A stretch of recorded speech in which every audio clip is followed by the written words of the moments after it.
Thanks for taking time to listen to this episode of the Real ResQ podcast. Take a minute to go to therealresq.com to check out these and other great deals from our sponsors here at the Real ResQ. This episode of the Real ResQ podcast is brought to you by Breeze Eastern, the world's only dedicated helicopter hoist and winch provider. Axness, because when lives are at stake and conditions are challenging, clear communication is of the utmost importance. Life Saving Systems Corporation. We do our work so you can do yours. Tough gear for tough jobs. And SR3 ResQ Concepts, because you don't know what you don't know. Breeze Eastern. They dedicate themselves to our helicopter rescue world. Since the very first helicopter rescue in November of 1945, Breeze Eastern has designed and manufactured superior rescue hoist solutions. While much of the technology and the unique mission requirements have changed over the past 75 years, their commitment to the rescuers, the operators, and those being rescued has not. Contact them today by visiting them at breeze-eastern.com. The Axness PNG wireless ICS system can bring cutting-edge wireless intercommunication system technology to any aircraft. The PNG system can be fully integrated into an existing ICS system or can be carried on and off as a mobile base station. They can go anywhere at any time on any aircraft. Plus, with the strongest and most robust waterproof handheld on the market, this system can take a hit and keep working. Their wireless intercom systems are designed to enhance situational awareness through improved communication capability. This system brings superior noise canceling technology to eliminate rotor wash and engine noise from your ICS. The Axness PNG wireless system is currently deployed in more than 1,800 public safety, air ambulance, and search and rescue aircrafts worldwide. I have personally used the Axness system in 4 different countries and on 5 different airframes. It is awesome. If you want more information, contact them today at axness.com. That's AXNES.com. You just make sure you tell them Quinny sent me. Life Saving Systems Corporation. They manufacture the world's toughest helicopter rescue gear. From my favorite harness as a rescueman, the Triton harness, to the rescue baskets, the litters, and of course, the most popular hook in all helicopters, the D-Lock. The team at LSC will cut, bend, sew, weld, and machine these products into existence every day. We do our work so you can do yours. LSC. Tough gear for tough jobs. Check them out today at lifesavingsystems.com and follow them on Instagram at Rescue Gear. That's at ResQGEAR. And SR3 ResQ Concepts is a training company that can help with your helicopter training, a standardization and safety check, or maybe just an audit or an FAA refresher. They are here to bring your agency up to date with the most current techniques, rules, regulations, and equipment. The training staff is awesome. With the certified flight instructor pilots, experienced crew members, which I am happy to say that I am one of them, they offer training in rescue, medical, tactical, firefighting, ground operations, and night vision goggle use. SR3 is also partnered with Petzl to assist with personal protective equipment and the highly specific Lazard. SR3 also goes beyond the helicopter world as they provide high-angle rescue training and tactical medicine training. Contact them today at sr3rescueconcepts.com or over on Instagram at sr3_rescue.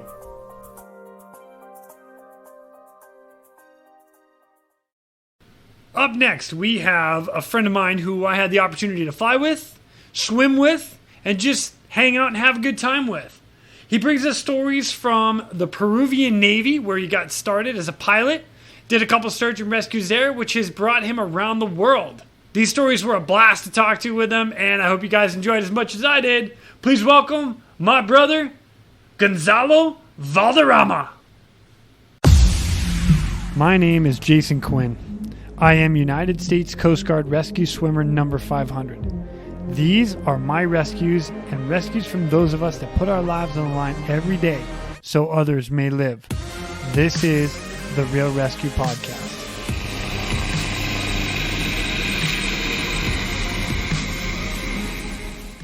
Ladies and gentlemen, welcome back to the Real ResQ. Today I've got a treat with me because this guy is coming to us from Peru. Well, actually, you're not in Peru right now. Where are you, Fonzy? Florida. In Davie, Florida. Yeah, that's what I'm talking about. So, Mr. Fonzy, actual name is Gonzalo Valderrama. Is that correct? I said that right? That's correct. Yes. But I know him as Fonzy. So, my boy Fonzy. Again, from Peru, flew with the Navy, the Peruvian Navy, pilot. Ricky got some killer stories coming up for you. And Fonzy, hey, welcome to the podcast, my friends. Thank you. Thank you very much. What I should be saying is like, hola, compadre, ¿cómo estás? Todo bien, Queenie. Todo bien. Yeah, excelente. Honey enough. Yeah, that's about as far as my Spanish goes, brother. Sorry. No worries, man. I'll tell you what. Well, welcome again, Fonzy. Welcome to the show, man. Give us a little background about you. So how did you become a pilot? How did you come into the Peruvian Navy and then become a pilot? How did that all happen? Well, actually, it was a tradition, family tradition. My dad was a Navy officer. He retired as a Rear Admiral. And, I was born in the Naval Hospital. I grew up in the Navy environment. I went to the high school for Navy officer kids. And then I jumped to the Naval Academy. I spent 5 years in the Naval Academy. After that, I graduated as an ensign. So I served in the Naval Task Forces for the first 2 years, actually in anti-submarine destroyer. Nice. And I was part of the crew. And then, according with our Navy procedures, in your third year or second year as an ensign, when you serve in the Naval Task Forces, you have to apply, be a candidate to become a qualified guy, like, for example, Navy SEAL, Naval Aviator, submarines. Marine is one corps inside the Navy. It's not a separate corps like a U.S. Okay. Marine Corps is separate corps. No, the Marines are part of our Navy. So it's another qualification, surfwear, divers, and marine engineers, Navy engineers, and electronic and communication, artillery, and things like that. Yeah. So submarines, of course. Yeah. So I applied for the Naval Aviation for the flight school, and I got my vacancy, and everything was perfect. So I started flying. I started my ground school in 1985, and then I jumped to the flight school in the Peruvian South Shore, flying T-34 C1, same airplane as the Pensacola, same curriculum and same procedure as the Pensacola. After my graduation, I chose. I want to be a helicopter pilot. I want to be a combat pilot, and then I select helicopters, rotary wing, and I became a helicopter pilot. Booyah! Yeah. Wait a minute, were you flying like combat? Is that what you got into first? Well, actually, I flew combat missions because, to make the story very short, I served in the Naval Task Forces since I was June lieutenant until lieutenant, about 7 years in the Naval Task Forces. And then the conflict against China impact with terrorist narco traffic started increasing in the Peru. Was a serious problem that we have for a long 10 years. So the Army and the government considered they have enough helicopters to cover the full operation between all the different regions in Peru. Air Force or Army helicopters, they have not enough members and helicopters to support the operation against Chinese Pat. I know you guys heard about that thing. Yeah. They decide to get the Navy involved with the Marines, the Special Forces, and participate with the operation in the Peruvian jungle and the highlands and mountains as well. So from 1 minute to another minute, I was involved in that operation, and I jumped from the Naval Task Forces offshore operation helicopter to the Russian helicopter to combat, you know, in Operation Mission over the jungle, which I did since 1992 until 1996. You know, so it was totally different. I was prepared, you know, since I was at a Naval Academy. You know, totally different scenarios. So when you were real quick, going back and forth, so you as the Peruvian Navy officer, flight officer, so flying helicopters, you could be deployed inland with the Special Forces guys or be offshore? Yeah, you know, once the war started and I was involved with the mission operation over the jungle, supporting the Army and the Air Force and ground forces, I've stopped doing a naval operation. I was gotcha. Okay. I was full dedicated. Was a pilot dedicated to the jungle for the next until my retirement. Wow. I actually didn't retire Navy. I left the Navy as my last year as a lieutenant commander. Yes, 9 months before to be promoted to commander. But I left the Navy. I decided to start a new life as a civilian pilot. And I spent 14. Yeah, I spent 14 years in the Navy, with 7 years fighting the terrorists, the Chinese, you know. Well, all right. So before you got into that side, you were the Navy, the Peruvian Navy does search and rescue as well. Hence the reason you and I have been talking. So you actually have told me about 4 stories, 3 of them that were while your Navy career was there, and then 1 since you've been on the civilian side.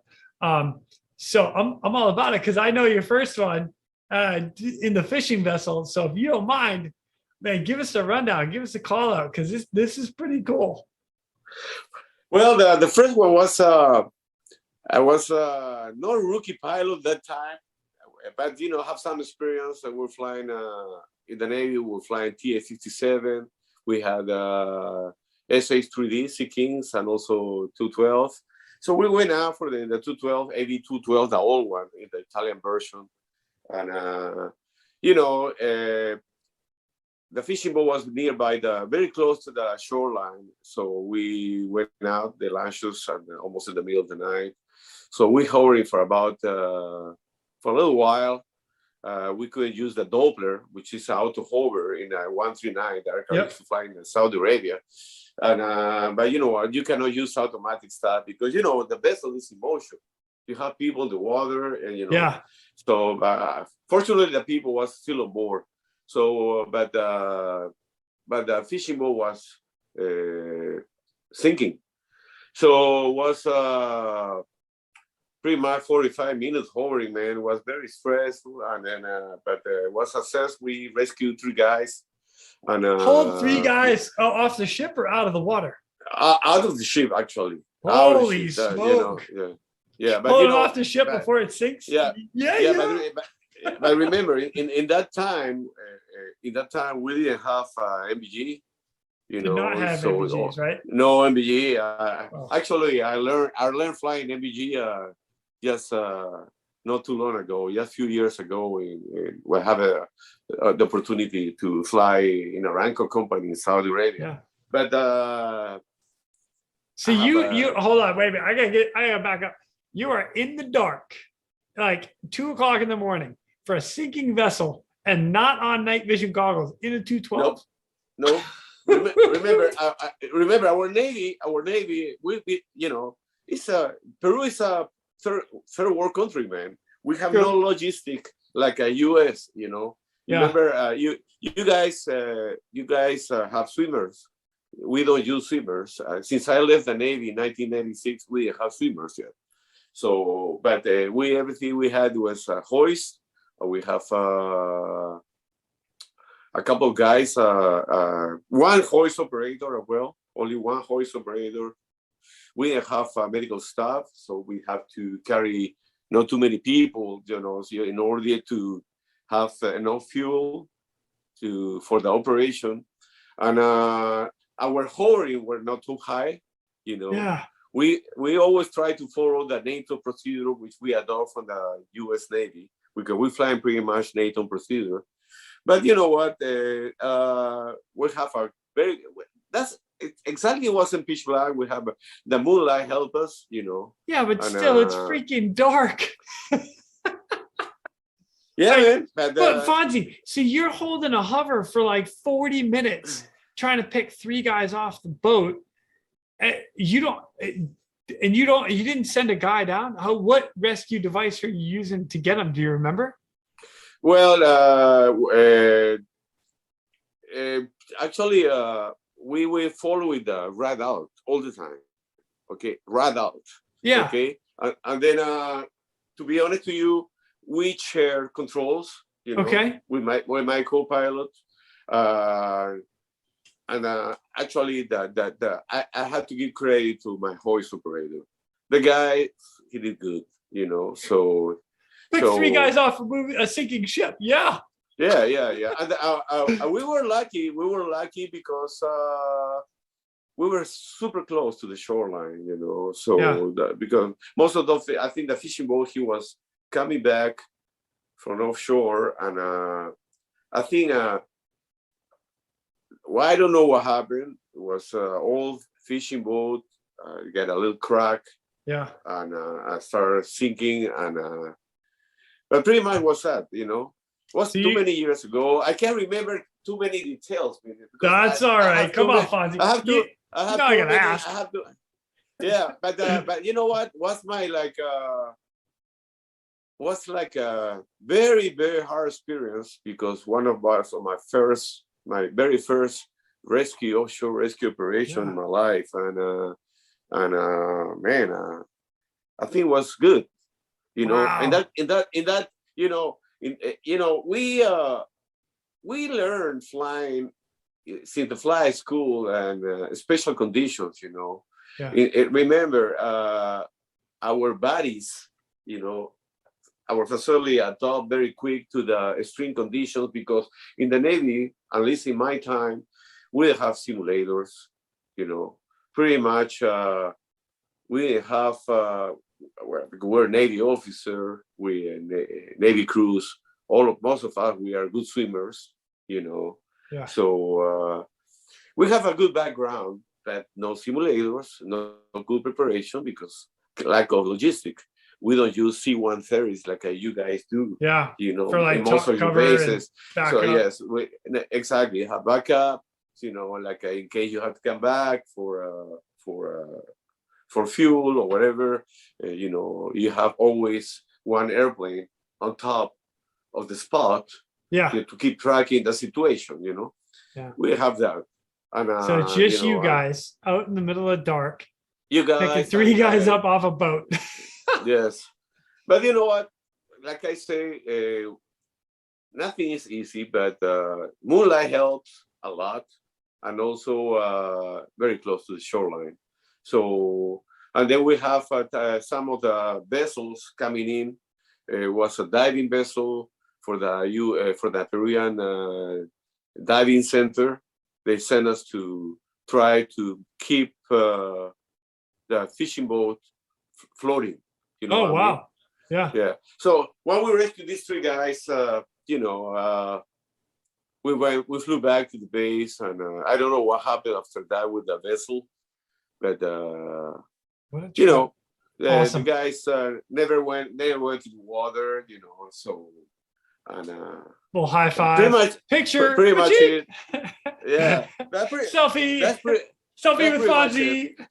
That's pretty much it. The first one, and like I say, in the Peruvian Navy, so far they don't use swimmers, which will be great to use swimmers, because what would happen in that case if the guy went to the water?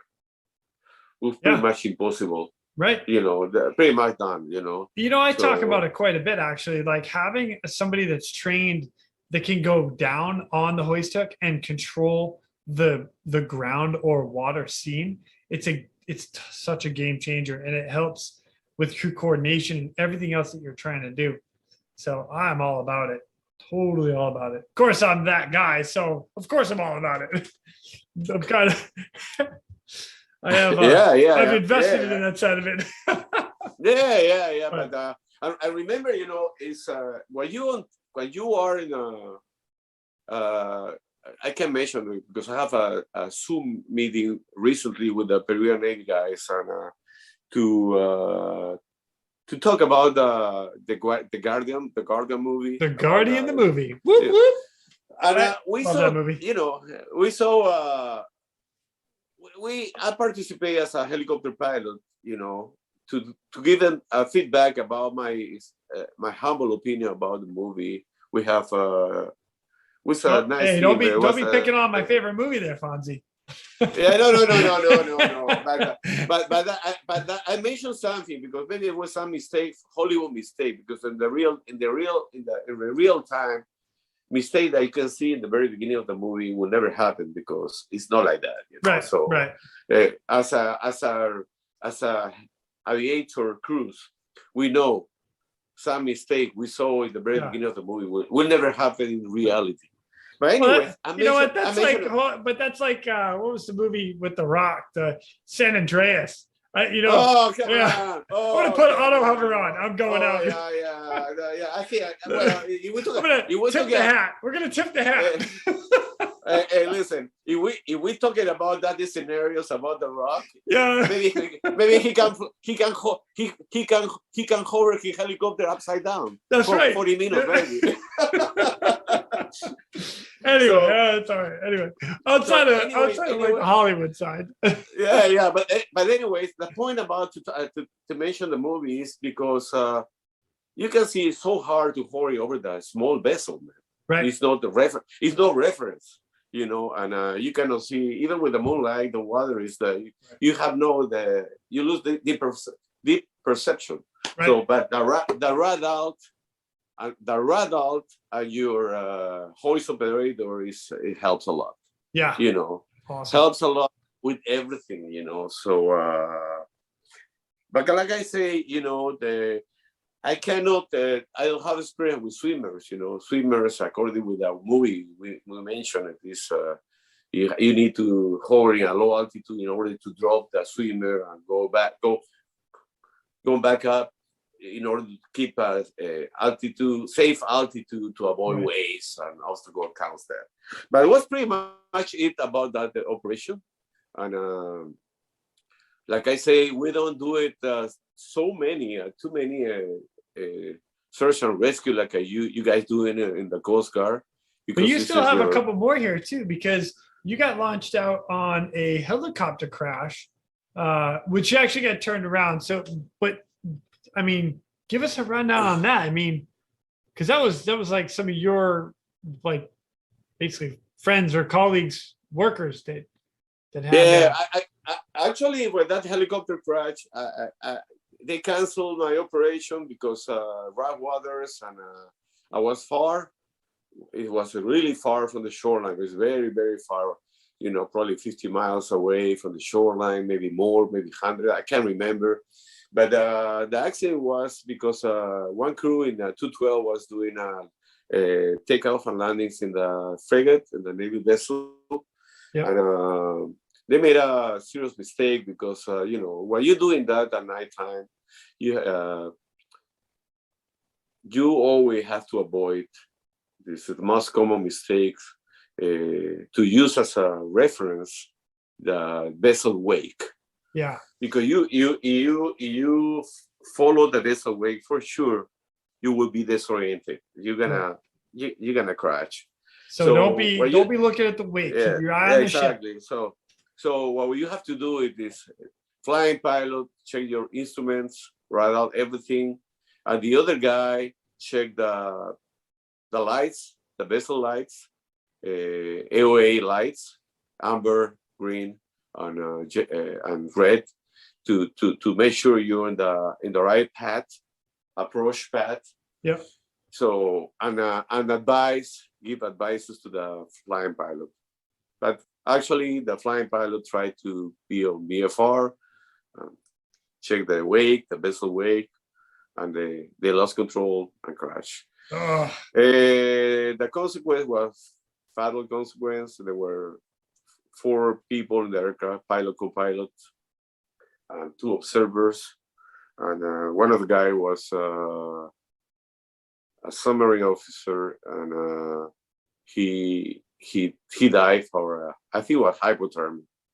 And yeah, and then total bomber. And anyways, by the end, they sent a rescue vessel to support people, and they pick up the crew, and the other 3 they made them. And but pretty much I think if I can remember, the helicopter drowned. We lost the aircraft. Oh, geez. Dang. Yes. Yeah, we lost the aircraft. Yeah. So lost the aircraft and 1 guy perished. Man. Exactly. Yeah, 1 guy perished. Yeah, 1 guy perished. And to be that far out too, like not being able to respond. Yeah. Well, anyways, and this is how important is where you have people on board for operation in the naval task forces, especially at night time. They had to be in good training, good shape, because the guy perished was, I'm not sure he was a good swimmer. I met the guy, amazing guy, good Navy officer. We participate together in different operations, different briefings and debriefings, in the naval task forces. But the guy was totally out of shape. Was a big guy. So it's part of the problem, You have a good training with people have on board. Man, you're a swimmer, man. Yeah. You're an experienced swimmer. You're a former Coast Guard guy. You know what I'm talking about. Oh, yeah. So that's very, very, very important, So well, heck, I've seen guys just in like Hewitt training, which is the helicopter underwater egress training. They freak. Like as soon as they hit the water and start rolling over, the guys lose their mind. They're just not. That's not their comfort zone, and that's okay. Not everybody is comfortable upside down, strapped to a seatbelt. But that training is super valuable for when you get in a real life scenario for a situation like this. If you come onto the back of a ship and all of a sudden you lose control of the aircraft, that sucker ends in the water. You've got to do something to egress. So yeah, and the other thing I would like to mention to you, Jason, is I don't know about now today's, but in that time the crew will never use as a power equipment the heat bottle. Oh yeah. But but I have a very good chance, a great opportunity to share crews during the UNITAS operation with the U.S. Navy. Yeah. I was flying CS Prize with them, and all of them. I'm talking about 80s, 1988, 1990. They're using the heat bottles all the time, like a power heat survival equipment. Yeah. But in our Navy, we didn't, which wasn't very good at all, because man, the heat bottle can save you, especially you crash and you're upside down. Maybe in daytime you can make it out, but nighttime, pitch black, you don't see nothing. You don't know where you're at. Right. So what you gotta do? Everything you have to put your bottle on. So the heat bottle is gonna give you the time to figure it out. What you gonna do? Or upside down, where's the surface? I'm going down. I'm going. You know what I mean? Yeah. So absolutely. That's. But unfortunately, along the aviation story, we learn for the fatalities. We learn for our horrible experience. Right. That's the reason, all the simulators and coming from a bad experience, try to avoid for the future crews, crash or things like that, But man, that was crazy. A little story about many, many years ago. I was very young Navy officer, man. Very super young, man. Yeah. I didn't have gray hair at that time. You know, I do have now, but Good. Come on, Fonzie.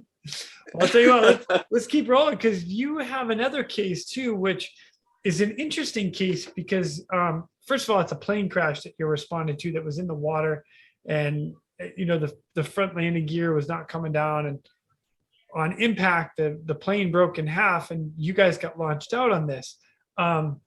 There's a lot of lessons learned with this for you specifically as you're doing a search up and down the coast for survivors and or yes. the deceased. So, buddy, give us a rundown about this because this is pretty wild. Well, yeah, I was that accident, that crash, it was a first shield F-27, Fokker F-27. It's turboprop airplane. I know you're familiar with that. I'm pretty sure you are.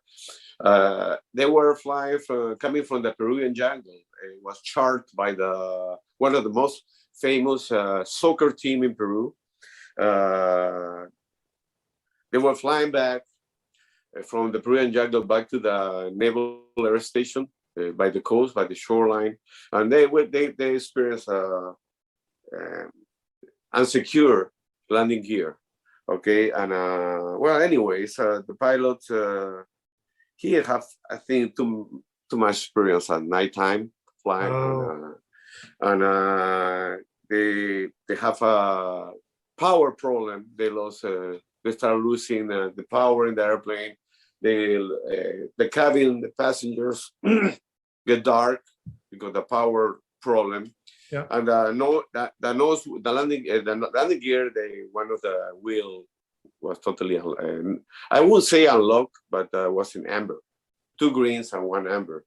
So the pilot decided. Which for those that you don't fly out there, 2 green and 1 amber, not good. Not good, exactly. So the guy decided to do a flyby in order to get information from the tower control. If the tower control guy can see the nose wheel down, which the guy say yes, but still the indication was maybe unlocked, and because it was a number, So they went to downwind, and then the everything complicated because they start losing power. The passenger start concerned about what's going on. They're standing up, and it was the whole chaos start in the passenger cabin.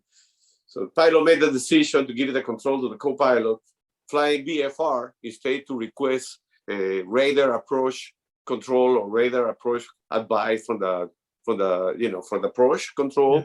Yeah. He decided to do everything visual. And you know what? Ventanilla, that area, where the Naval Air Station is located, it's pitch black, man. It's pitch black. So the captain decided to win and talk to calm the passenger down. When he got back to the cockpit, the co-pilot was already disorientated.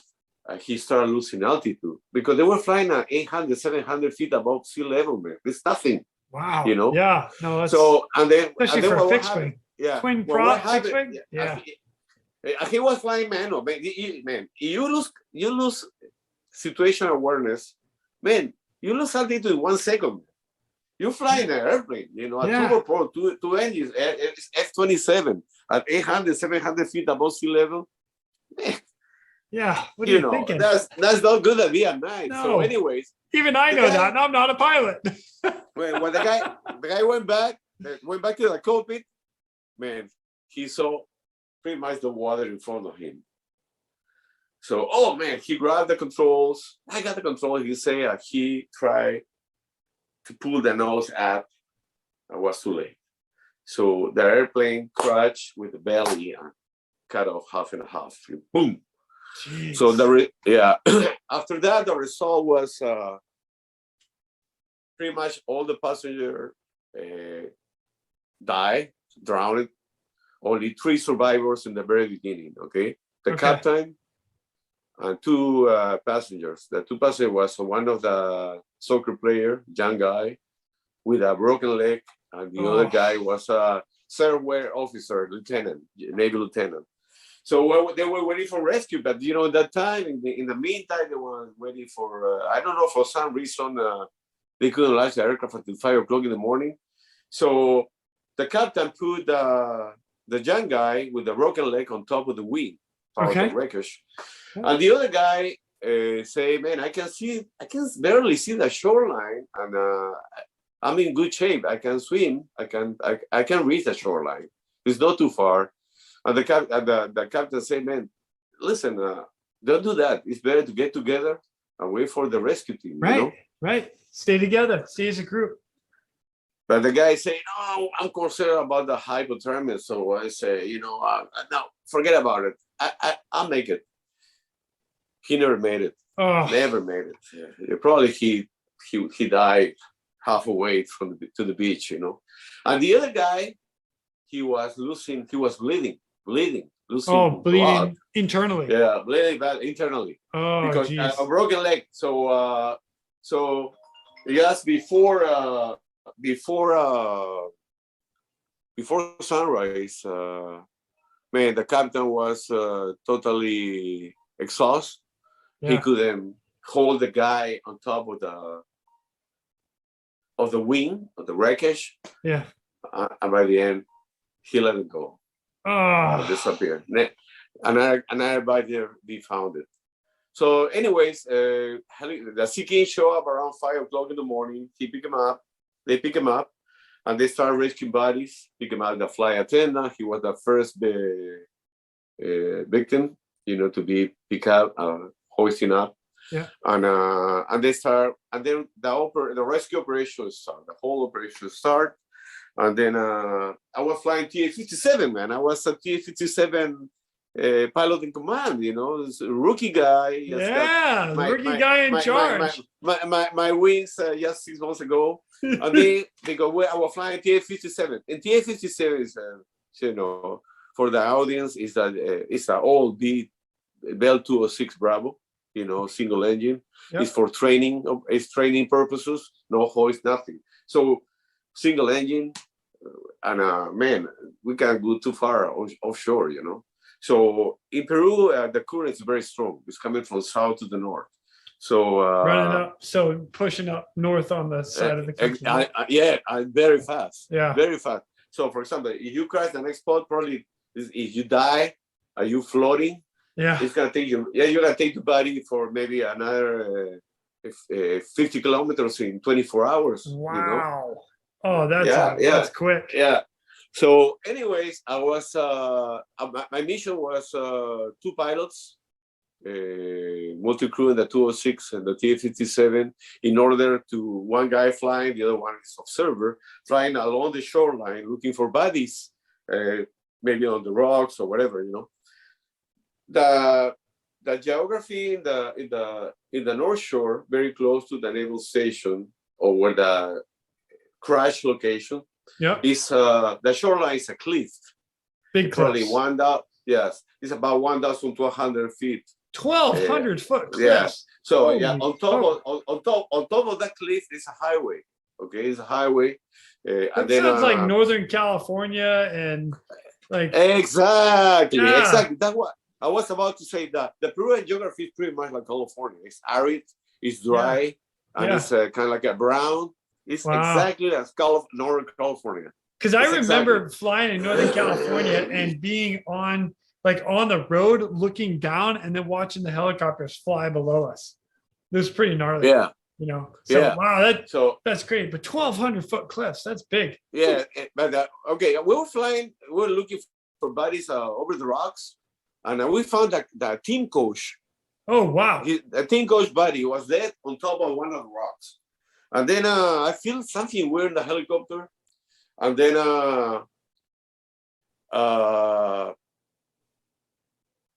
we call the Coast Guard boat. He was nearby, give it the coordinates to pick up the body.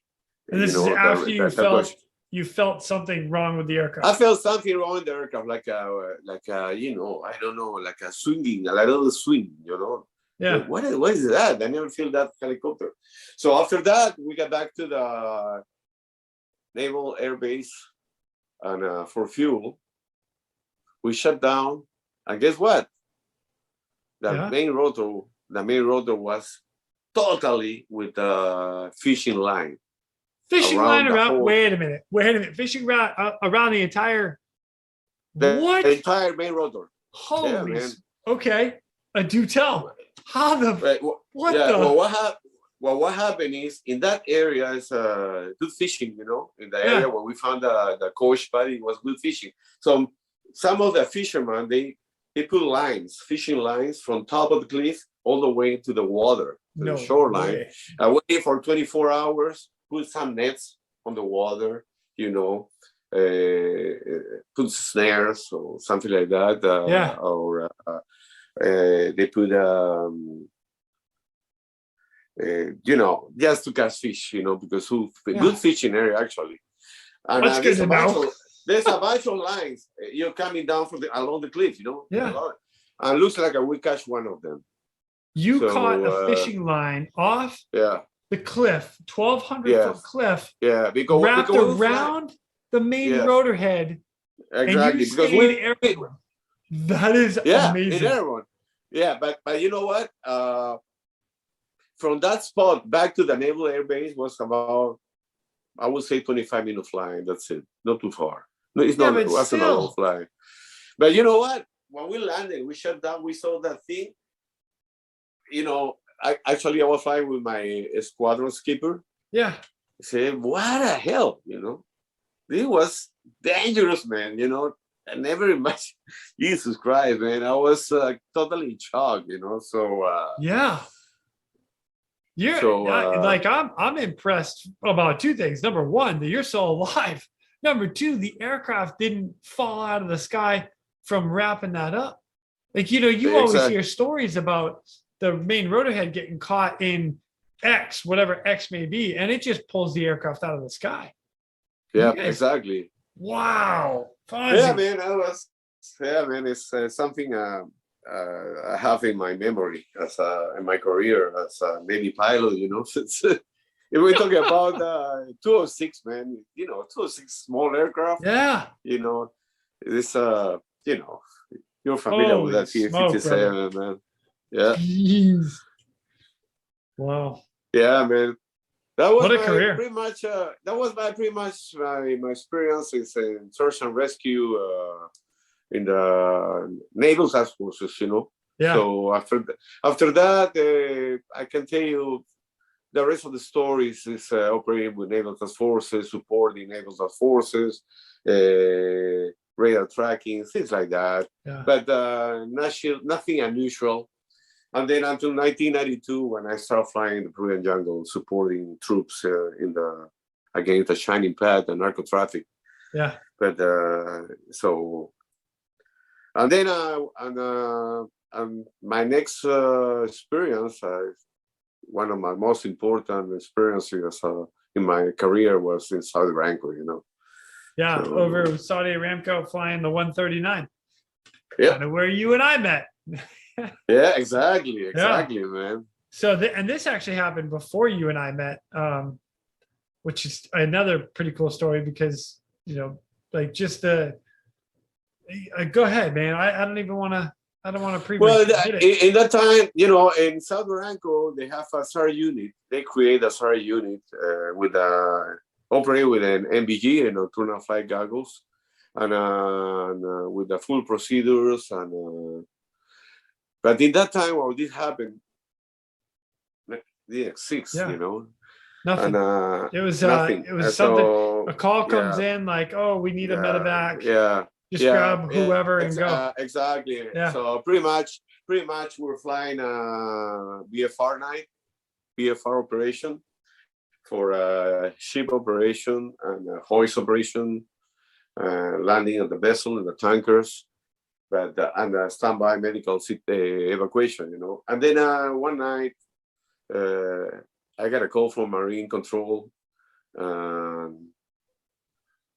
telling us that one of the gas liquid vessel, which is a small vessel comparison with the tanker, there was a guy. He hit his head. He got an open skull, you know. Open skull So fracture. That's not good. Exactly, not good, you know. Yeah. And the guy was located in the stern of the ship. Okay. So pretty much, you know, in a very, very bad location to get picked up, you know. So anyways, the dispatching that time, an old guy, an experienced guy, he's already retired. He retired 1 year before I did, or maybe 2 years before. He tried to pushing us to go and get him. Say, man, I cannot do that until I get green light from my chief pilot. You know, at that time, my fleet captain was acting chief pilot. And I had to know the details about the situation, the distance, vessel location, in order to calculate my fuel and where was located the patient in which area of the vessel. So too many things to keep in consideration in order to make sure the operation is gonna be safe or not, you know. Right. So, anyways, my fleet captain was acting chief pilot at that time. He told me, "Okay, Fonzy, you know, you got a green light, but this is the details. It's a high risk operation. It's the location is Anchorage, with about 25 minutes flying from the base. Take a look. It's your call, and make your decision. Don't worry, man. I support it. You consider it's a high risk operation, abort it and come back." In that time, you know, we're flying 2 hoist operator plus medical stuff. Yeah. Heavy, so load heavy, up like, you know? 4 guys in the back. Yeah, heavy. Yep. So finally we made a decision, but that we knew we have no enough fuel to pick up our people and drop the medical, move the patient from the stern side to the port side, and no fuel enough. So I made my plan with my crew. I briefed my crew to do a back and forth rescue, you know.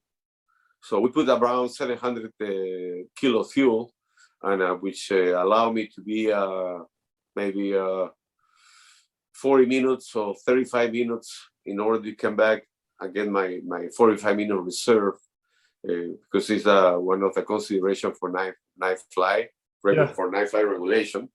So anyway, we took off, and man, pitch black. There was a windshield area, but unfortunately we couldn't use it because of tailwind. So the only way was approach perpendicular to the port side with crosswind in order to have reference during the hover. Yeah. So we were doing 80 feet hover with crosswind. It was really tough, to be honest with you. No MBG in that time. I have to drop one of my hoist operator. I have to drop the medical guy. Yeah. And then hovering for a while, and then I had to fly back to the bay for more fuel. In the meantime, I was flying back.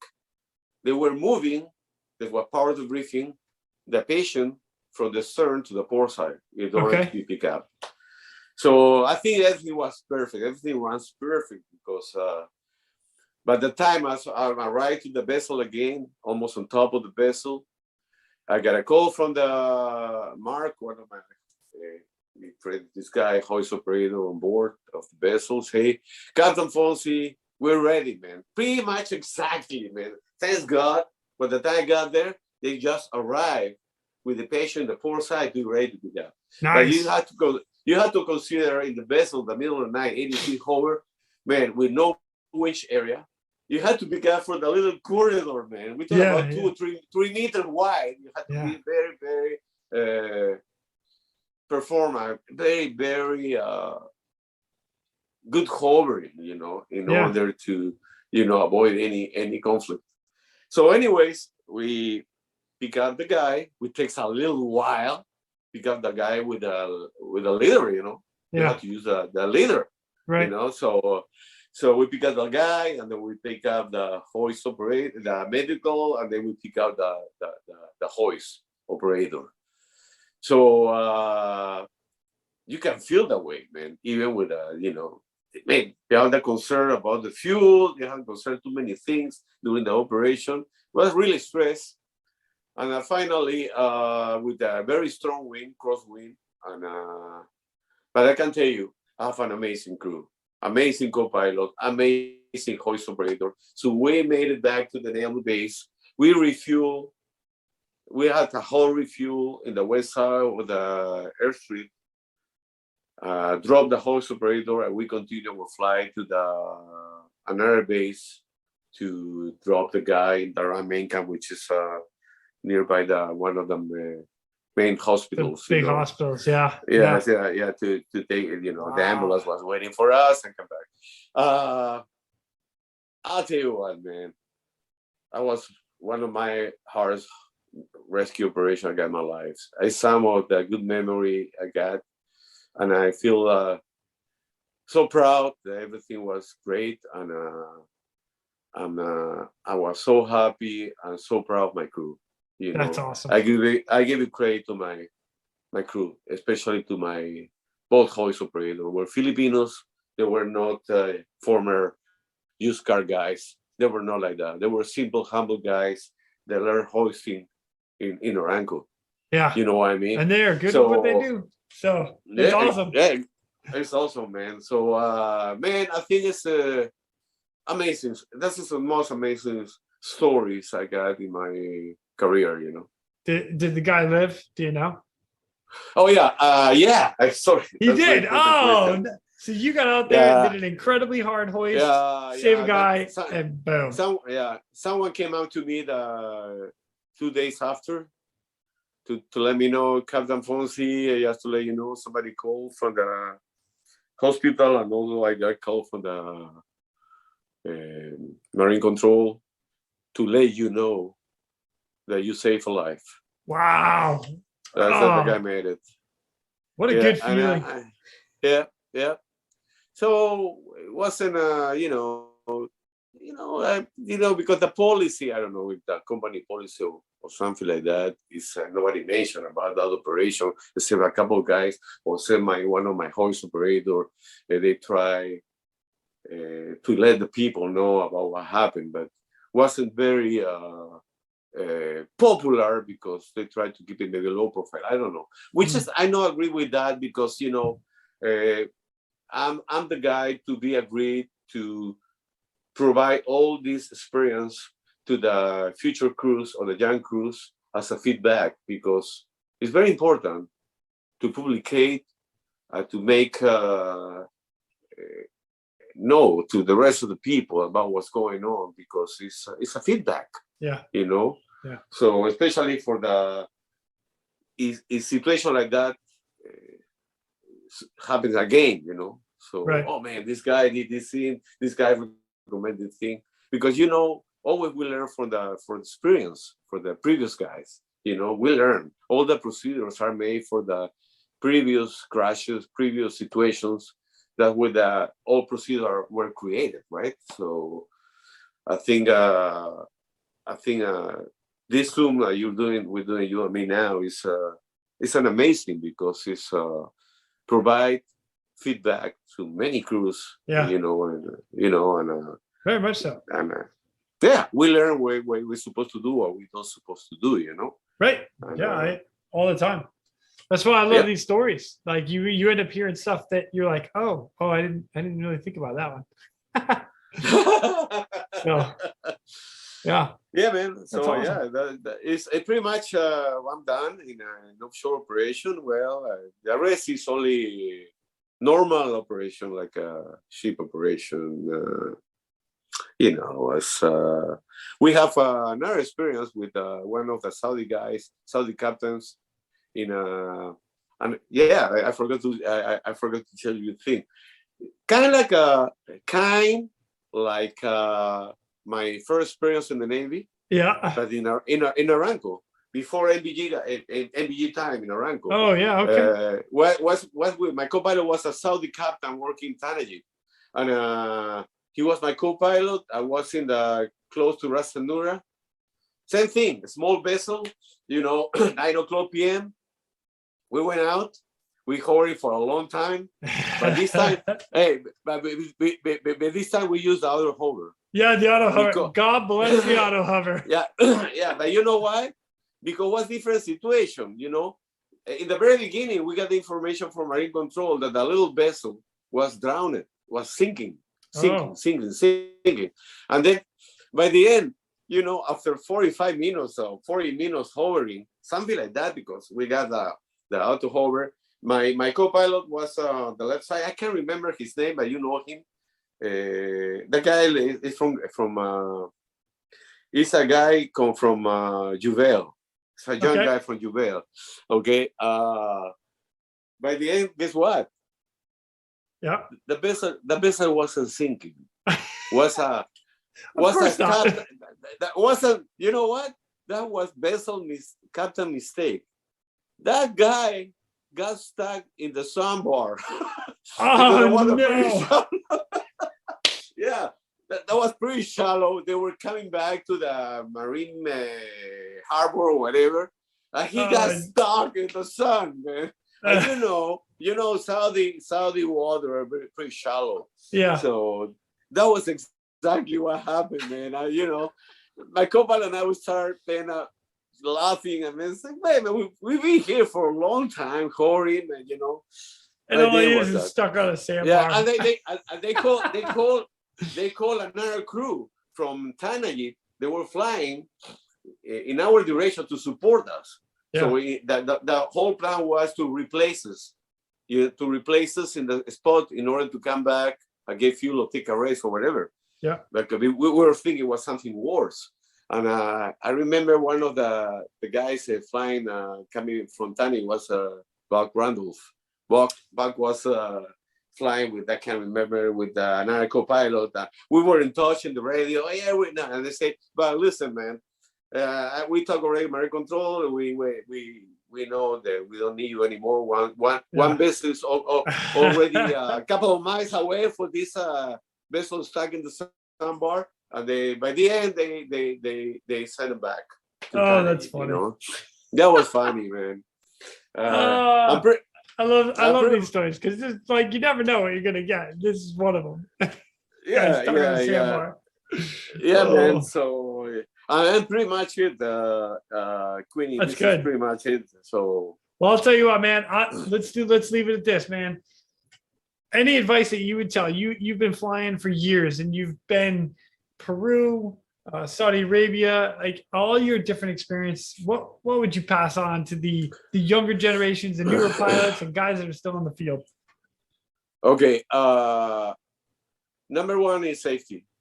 Yes. Make sure it's gonna be a safe operation. Don't compromise your aircraft and your crew if you cannot do it. Don't subestimate yourself. Don't feel like a superpower guy, because I noticed in my career, pilots talk too much about experience, and this is not good symptom, you know.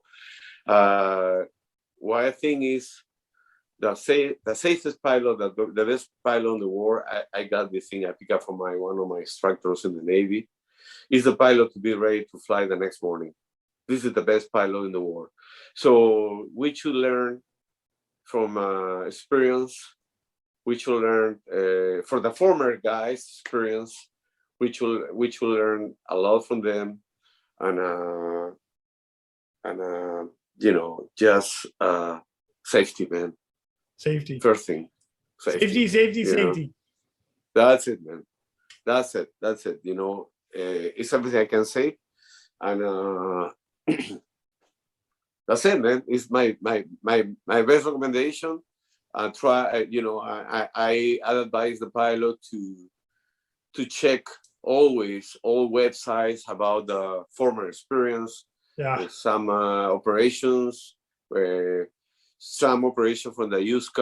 Coast Guard, because they have a lot of stories. You know, I can't mention them, man. I'm retired pilot. I'm not flying anymore, but I still watch it maybe twice or three times a week in YouTube. Airline crashes, and what was the result of an investigation post crash, you know. Yeah. And you know, pilots always learning. You never stop learning, and And then you will notice, because while you keep watching this kind of situation, and before the accident happened, you will know, you will catch it, what's going to happen. Don't make this decision, you know what I mean? Yeah. And then, so safety first, whatever is going to happen in your flight, checklist. Go to your checklist, man. Nice. Go to the checklist. Checklist. Don't think about it.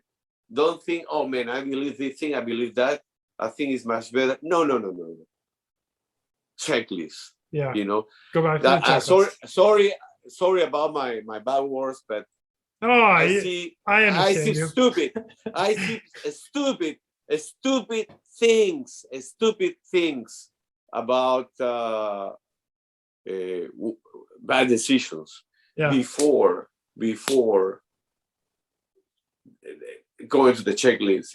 Doesn't matter how much flight time you got it. Awesome. But people crash with over 20,000 hours flight time experience. People die.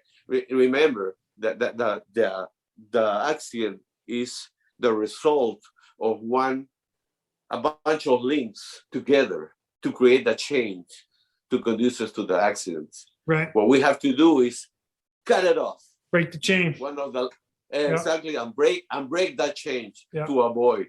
And the best thing to do that is safety first. Safety first, and don't ever be pushed. Don't ever be pushed. Some of the accidents I watch in YouTube is because company have financial problems, and pilot has to be, oh no man, I feel a company lover. I have to protect my company. No, it's not the right way to do it. Right. Safety, man. Safety first.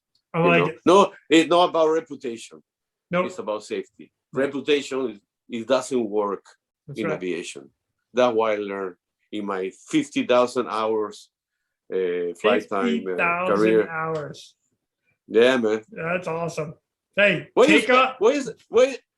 you expecting from me? I'm 61, man. I expect a lot. Come on there, Fonzy. I'm 61 awesome. Years old, man. But anyways, I'm thanks God that, some situation is, even when you follow the checklist, I can tell you some situation I got in my career, God was with me. I can tell you, Amen. God protect me, and I have good crews pretty much all the time, and I'm enjoying the fly MBGs and have a cruise, including you, man. I can tell you, I learned a lot of you, man. And thank you to sharing your experience as a crew with me, and really enjoyed. And I felt very safe during the rank operation nighttime to having you on board. Thanks, Fonzy. Man, I love flying with you, brother. We had a blast together. A lot of, and you and I have talked about this many times offline. It's just, our communication was really well. And it's nice to know, like, from a guy in the back, that I can trust my pilot up front. And I hope that I could always return the favor and you can trust me in the back. And, when you have that good crew compatibility, it makes for a pretty relatively easy operation. So yeah, that's true. That's true. What you say is exactly true, man. Yeah. Yep. So Fonzy, brother, man, thank you so much for coming on and sharing these stories all the way from Peru while you're sitting in your place in Florida. Oh yeah. I appreciate it, Queenie, just one last word for you, to you is I wanna to congratulate you. Thank you. What were you doing right now? I am I'm already the video with you. I have one video with you operating. It's already with the Peruvian Navy. Because they will love to share information with you. They're expecting that, so soon we will do that. But I really appreciate what you're doing this, because it's good for future generations, and it's a good feedback, to create the most important thing for future generations, especially in offshore operations, search and rescue, because it's really, really important what you're doing right now. And Well, I appreciate your job, man. Oh, I appreciate it very much, my friends. That's awesome. Thank you. And to know that the video that you and I have is in the Peruvian Navy, that's a little scary. No, I'm psyched, man. I'm glad we had a good operation. So that was awesome, buddy. I'll catch up with you soon, and you and I'll be surfing together before we know it. Come on. I know. Please be safe, okay? Be safe. Yes, sir. Awesome. Looking forward to see you face to face. That's what I'm talking about. Hopefully in the water. Let's go. Hopefully in the water, man. Awesome. Take care, man, and be safe, brother. Yeah, be safe, okay? You too, brother. Thank you. Thank you for the invitation. Okay. Anytime. And with that, we are out of here. Go. Thank you for tuning in. We hope you enjoyed this episode of the Real ResQ Podcast. Please take a minute to like, subscribe, and hit that share button. I'm pulling chocks and taking off. But before I go, if anyone out there has a rescue story they would be willing to share, I would be humbled and honored to have you on as a guest. Or if you have any questions about rescue or anything else we talk about here, send an email to jason@therealresq.com. That's Jason at TheRealResq.com. You can also check us out on our web pages, therealresq.com, our Facebook page, and our Instagram page @TheRealResQ. Again, a special thank you to all of you staying on the watch today. Always remember, when that SAR alarm goes off, those in distress are praying for a miracle. They are going to get you. Until next time, fly safe and swim hard.